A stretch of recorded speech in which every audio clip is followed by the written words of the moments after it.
Hello বন্ধুরা, আমি আজকে একটা অসাধারণ রেসিপি নিয়ে চলে এসেছি। আজকে ডেজার্টের রেসিপি শেয়ার করছি। তো এটা হচ্ছে সুজির মিল্ক কেক। অসাধারণ একটা রেসিপি, খুব অল্প সময়ে খুব সহজভাবে তোমরা বাড়িতে কিন্তু এটা তৈরি করে নিতে পারো। দেখো এটা দেখতে কতটা সুন্দর হয়েছে। তো কীভাবে বানিয়েছি চলো তোমাদের সাথে আমি শেয়ার করছি। তো দেখো এখানে আমি একটা কড়াই চাপিয়ে দিয়েছি, আর কড়াইতে আমি 2 চামচের মতো ঘি দিয়ে দিচ্ছি। আর কিছুটা পরিমাণে দিয়ে দেবো আমি সাদা তেল। তোমরা চাইলে শুধু ঘি দিয়েও এই ডেজার্ট আইটেমটা বানাতে পারো। তো যাই হোক, আমি এখানে ঘি দিয়েছি, আর এবার সাদা তেল দিয়ে দিলাম কিছুটা পরিমাণে। তো এবার এটাকে খুব ভালো করে একটু গরম করে নেব। ঘিটা গরম হয়ে যাওয়ার পর আমি কিন্তু গ্যাসের ফ্লেমটা একদম সিম করে দেব,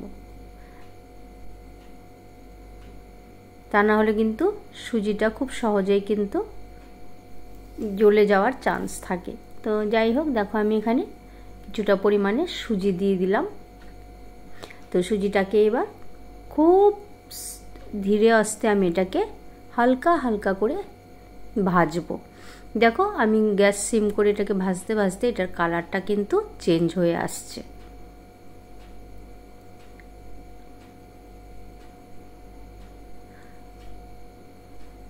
তো আমার চ্যানেলের আরও একটি নতুন ভিডিওতে সবাইকে অনেক অনেক স্বাগত। তো দেখো আমি ওই সুজিটাকে ভেজে ওটাকে সরিয়ে রাখলাম, আর এবার আমি চাপিয়ে দিলাম আরও একটা কড়াই। আর এতে আমি এবার শিরা তৈরি করে নেব। চিনি দিয়েছি, আর এবার দিয়ে দিব পরিমাণ মতো জল।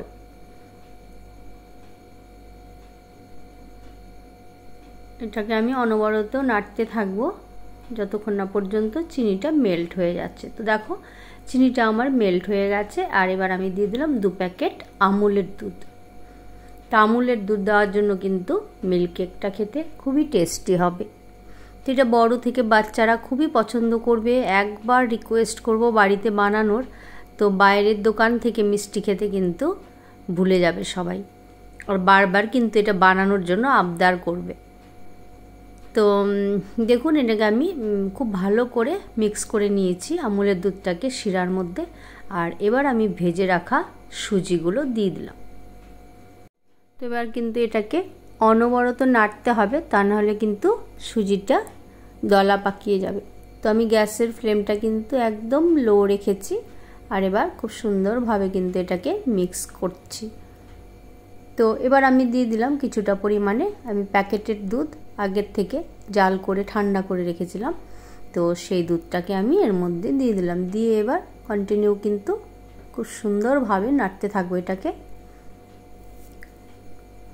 আর এবার আমি দিয়ে দেব কোকোনাট পাউডার। তো কোকোনাট পাউডার তোমরা অনলাইনেও কিন্তু পাবে, বা যে কোনো শপিং মলেও কিন্তু অ্যাভেলেবল আছে। তো এটা বাড়িতে থাকলে কিন্তু অনেক রকম ডেজার্ট আইটেম তৈরি করা যায়। তো আমি দিয়ে দিলাম কিছুটা পরিমাণে কোকোনাট পাউডার। তো দিয়ে এটাকে খুব ভালো করে এবার মিক্স করতে হবে।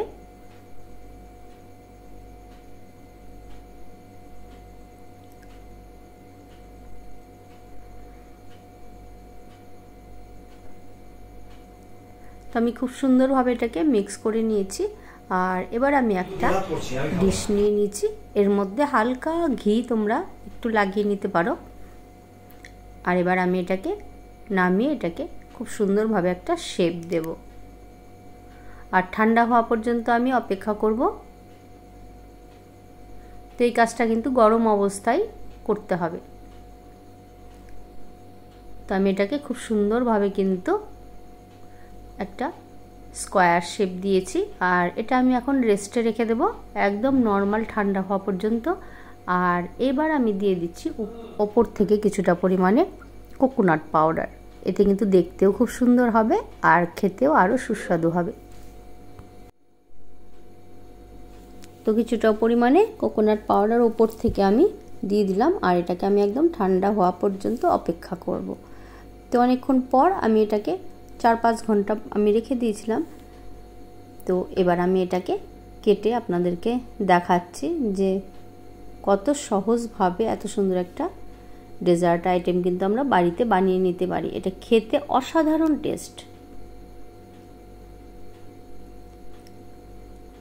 তো দেখুন, আপনারা দেখে বুঝতে পারছেন যে কত সহজভাবে এত সুন্দর একটা মিষ্টির আইটেম কিন্তু আমরা বানিয়ে নিতে পারি। তো কেমন লাগলো আমার আজকের সুজির মিল্ক কেকটা অবশ্যই কিন্তু কমেন্ট করে জানাবেন। আর হ্যাঁ, ভালো লাগলে একটু শেয়ার করে দেবেন আর লাইক দিতে কিন্তু ভুলবেন না। সবাইকে অনেক অনেক আমার প্রাণ ভরা ভালোবাসা এতক্ষণ পর্যন্ত আমার সাথে থাকার জন্য। তো আজ আসি, সবাই সুস্থ থাকবেন, ভালো থাকবেন, সাবধানে থাকবেন। নতুন আর একটা ভিডিওর সাথে দেখা হবে। আর হ্যাঁ, লাইক করতে কিন্তু ভুলবেন না। সবাইকে আরও একবার আমার অন্তর থেকে ভালোবাসা। টাটা।